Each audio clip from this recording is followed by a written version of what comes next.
Welcome to the Sun Today for the 4th of March 2022. Today we're going to talk about how solar activity indicators are all showing an upward trend. Let's first start by taking a look at the overall summary data that I posted on Twitter this morning. You can see that the sunspot number in frame 1 has been increasing to about 84.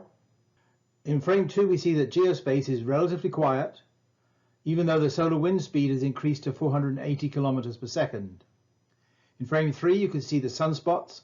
It seems that the sunspot regions in the north are either going to rotate over the limb in the next day or two. That's 2954 and 2955. Meanwhile, 2956 and 58 are decaying rapidly.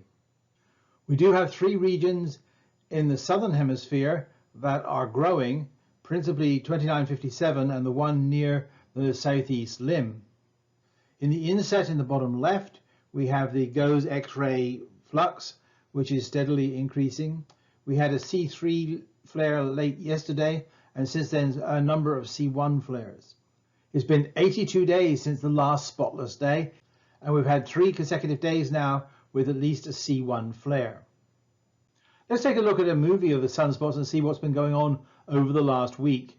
This is data from the SDO HMI instrument.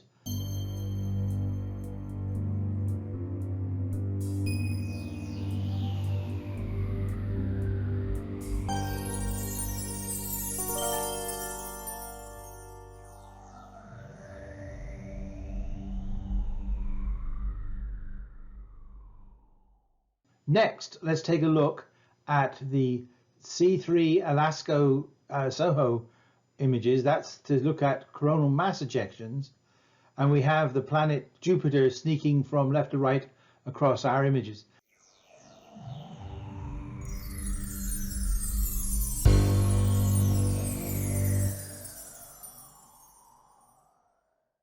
As I mentioned earlier, today's prime topic is talking about how the activity indicators on the sun are all moving upwards.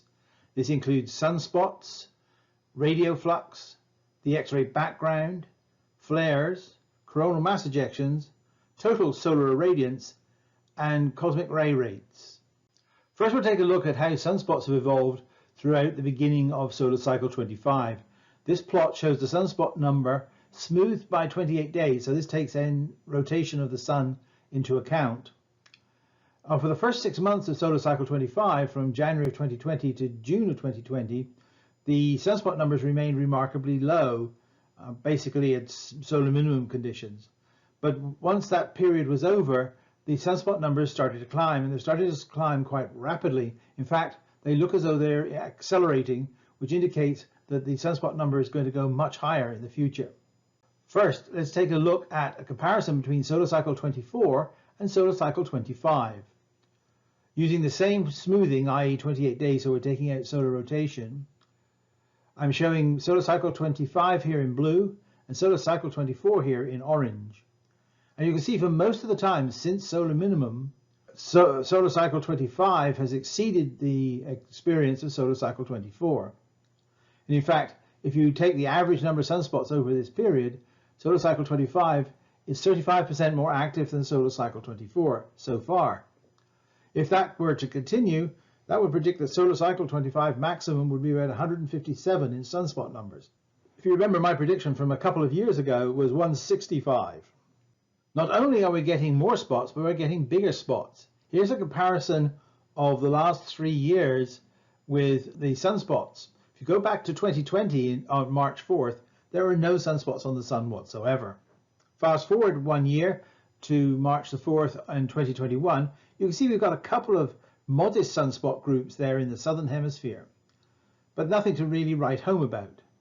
Today, you can see we have 5 major sunspot groups, 2 in the northwest and then 3 in the southern hemisphere from sun center going to the southeast.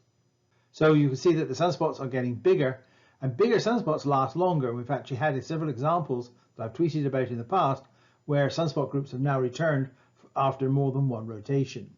And that time period will get longer and longer as time goes by in the cycle. One thing you can do is compare how the observations track with respect to expectations.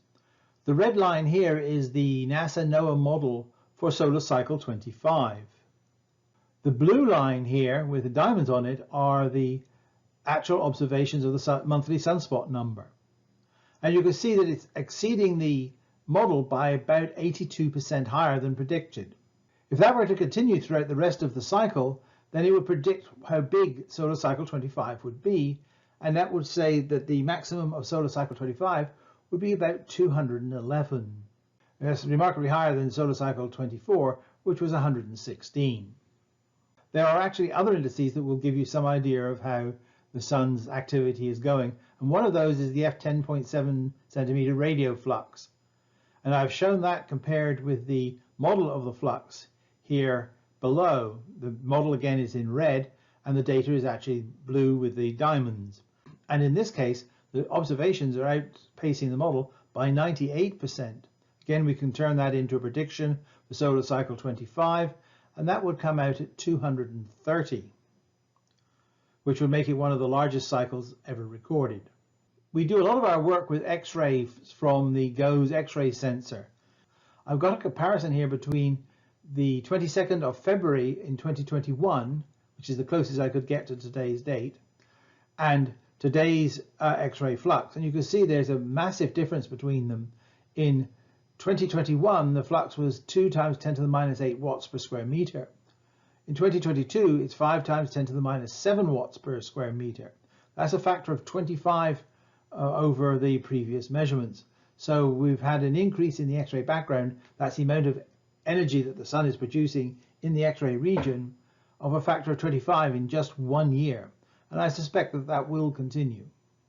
Of course, we all want to talk about flares, and here's the flare history for solar cycle 25 so far. The green are C flares, the yellow are M flares, and you might be able to see the odd red here, which is an X flare. You can see that the number of flares has been increasing quite rapidly. Again, looks like it's exponential since the beginning of the cycle in January of 2020. The last 3 months have been the 3 most flare productive months on record. We have 14 consecutive months with a flare in it, including March, and 9 consecutive months with an M flare in it. Coronal mass ejections are related to flares, but you can get coronal mass ejections without flares, you can get flares without coronal mass ejections. So they are an independent measure of activity. And if you look at the bottom right of this picture, you can see that the number of coronal mass ejections are increasing very rapidly since the beginning of solar cycle 25. This is another consistent indicator that solar activity is rising and rising very rapidly. There's a lot of confusion sown about total solar irradiance. This is a plot of the most recent data from the beginning of the solar cycle in January 2020 to now. You can see that the solar irradiance has increased quite significantly over that time. In January of 2020, the total solar irradiance was 1361.55 watts per square meter. And today it is 1362.2. That's an increase of 0.048%. That might not sound like much, but the difference between solar minimum and solar maximum is about 0.1%. So we're not quite halfway there to the maximum according to total solar irradiance. So that would enable us to predict the date of solar maximum by just dividing 0.48 into 0.1. And that would predict that the maximum for this cycle is going to be in August of 2024. Some people make a big fuss about cosmic rays. I'm not quite sure why, but they claim that they've not been declining very much since the beginning of this cycle, and therefore the solar magnetic field is very weak. This is not true. Here is the data from the Ulu Neutron Monitor, and you can see from January of 2020, the cosmic ray flux has dropped by a whole 4%. And you can see recently that it's been falling even more rapidly than that. So it's following the perfectly normal decline after solar minimum of the cosmic ray influx. If that wasn't sad enough for those that believe in the grand solar minimum, I've got some more grim statistics for you. It's been 81 days since the last spotless day. That's nearly the record, which is 85, and we will surpass the record by next week. We've had 14 consecutive months with at least a C1 flare. That's the longest run so far this cycle. And we've had 8 consecutive months with at least an M flare. And that again, it's also the longest run so far this cycle, and far outweighs what solar cycle 24 was doing. So what conclusions can we draw from all of this? Solar activity indicators are sharply up and seemingly accelerating. Sunspots are becoming more numerous and longer lasting and larger. CMEs and flares are ramping up quickly. All these parameters are outperforming the forecast for solar cycle 25, which indicates that solar cycle 25 will be at least larger than solar cycle 24. None of the predictions that the folks that are advocating grand solar minima have come true as yet, and I think are unlikely to do so, at least during this cycle. Thank you for tuning in and watching this video. Please pass it on to anyone you think might benefit from watching it. So until next time, stay safe and goodbye.